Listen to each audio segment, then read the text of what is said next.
Hi, I'm Chelly Wood, and this is my tiny sewing room where I make doll clothes sewing videos.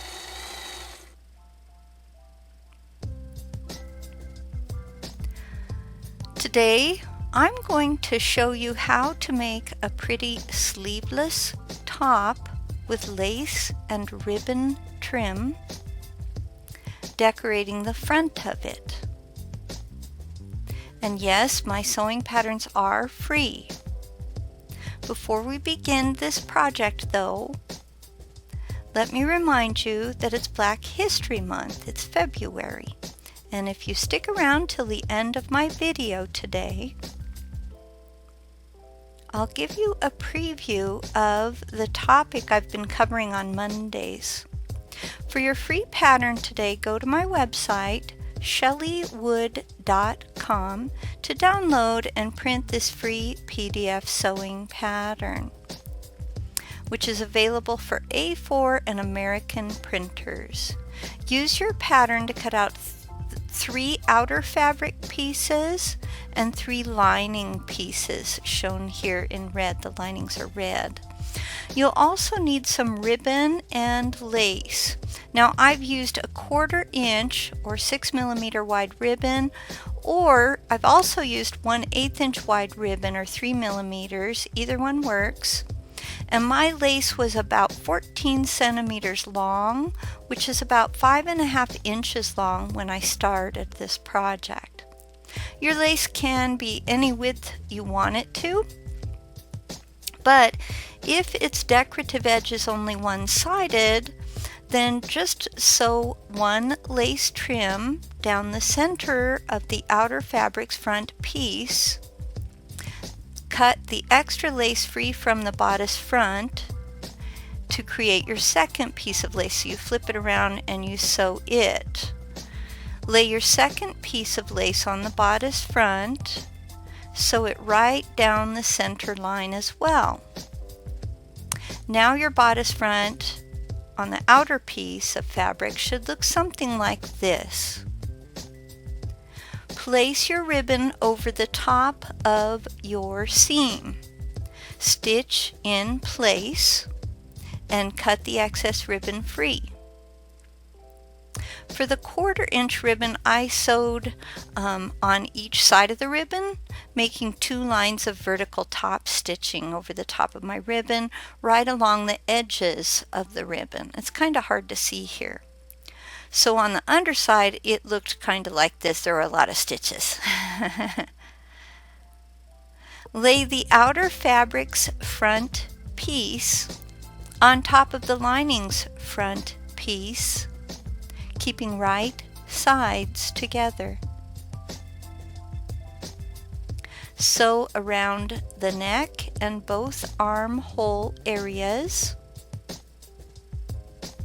Clip your seams. Now, in my video, I'm using Fiskars Stitchers Minis, and if you need a pair of these, there is a helpful link in the description area below this video on YouTube. I love them. They stepped up my sewing game a lot.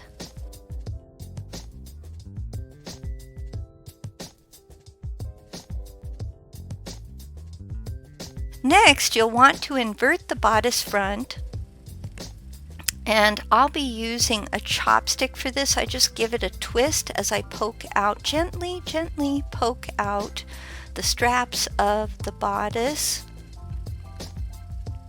I use a chopstick to help me invert tiny pieces. If you need a pair, there's a helpful link in the description area below.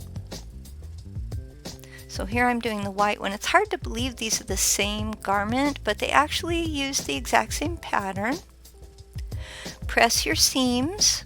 Be gentle with lace and ribbon. You might want to turn down your iron settings. Okay, so work with your iron, whatever its settings are. Now let's work with the backs of the garment for a while. Place one back over the top of another, keeping those right sides together, so pretty side touches the pretty side of fabric, like that. Okay, Sew around the neck, the back closure, and the bottom of the back. Also sew around the armhole area. Now your back will look like this. Clip all the seams you've sewn here, and that's what I'm doing, including the armhole. You want to trim off any sharp corners and then clip along the lines and curves, especially curves. Invert this back piece, and once again it helps to give your chopstick a little twist. I use a chopstick that has a ribbed end, and that really helps. Press all the seams you've sewn so far. Follow these directions for both back pieces, so you're going to have two of them facing one another. Lay one back piece over the top of the bodice front, just like this, and again you need to keep right sides together. So here I'm showing you what I'm doing. Stitch across the shoulder, then add the other back piece, exactly like we did with the one before this. Okay, so we flip it over, and now stitch across this shoulder just like you did with the other one. So you'll have two shoulders done. Open the shirt up like this. Press the shoulder seams to flatten them open, and a little top stitching across the shoulder seams will help your shirt lay flatter on the doll, but it is optional. Okay, so if you're in a time constraint, it'll still work without the top stitching. Lay one of the backs against the front like this, and you're going to stitch from the underarm area to just shy of the bottom of the back piece. Fold the other back down and stitch it part way too. I'm leaving about 1.5 centimeters unstitched. Lift up your shirt by the unfinished bottom of it and open the bottom of the garment's front piece, then fold the fabric inside the garment front, just like you see me doing in this next video clip. So here is the front, the part that has the ribbon and the lace, and I open it, and then I'm going to fold that ribbon and lace just like this. Now I want to check with my back pieces, are they the same length? If not, make adjustments. Then you're going to fold that lining piece the same way, fold it toward the ribbon, fold it inside the front of the garment. Use some straight pins to hold that, it's not really a hem, but to hold the folded fabric in place like a hem. Okay, and that's what I'm going to do here. So I'm double checking am I equal length between back and front pieces, and then I'm going to use a straight pin, and now your garment looks something like this. So this is the red and African print one, and you can see I still haven't closed up those side seams, but I'm going to sew across the bottom of the front of the garment. Now we're going to whip stitch or ladder stitch to seal this hem area, removing the pins as you sew along. I prefer to whip stitch because I'm not good at ladder stitch. I can do one, but it looks terrible. So I tend to use whip stitch. It's quick, it's easy. If you need help with the whip stitch, take a look in the description.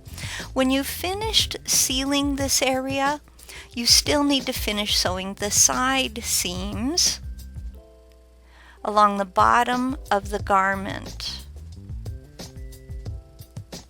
And you can see I've done that right here.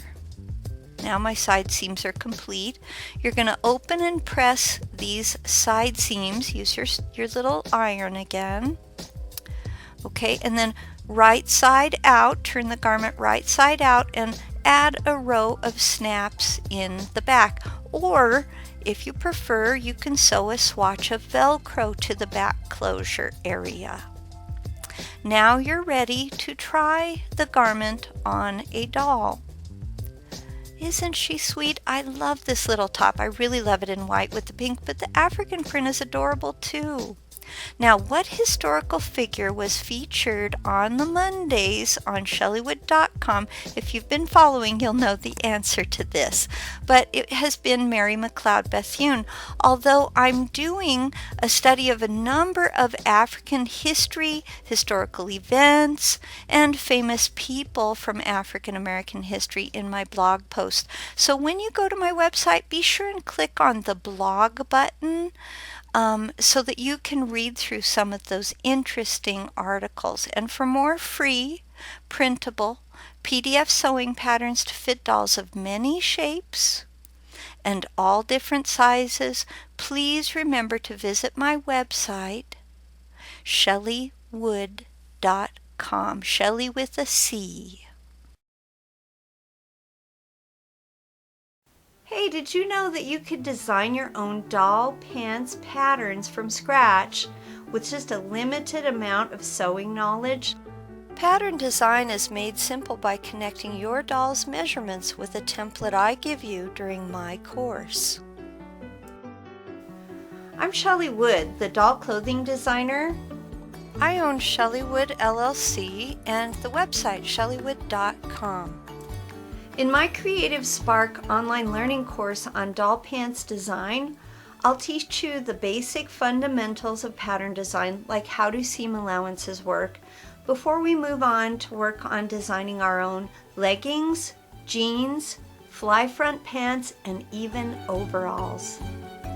So please join me. I would love to see you on the Creative Spark online learning platform. Come see what we offer. Again, I'm Chelly Wood, one of the instructors.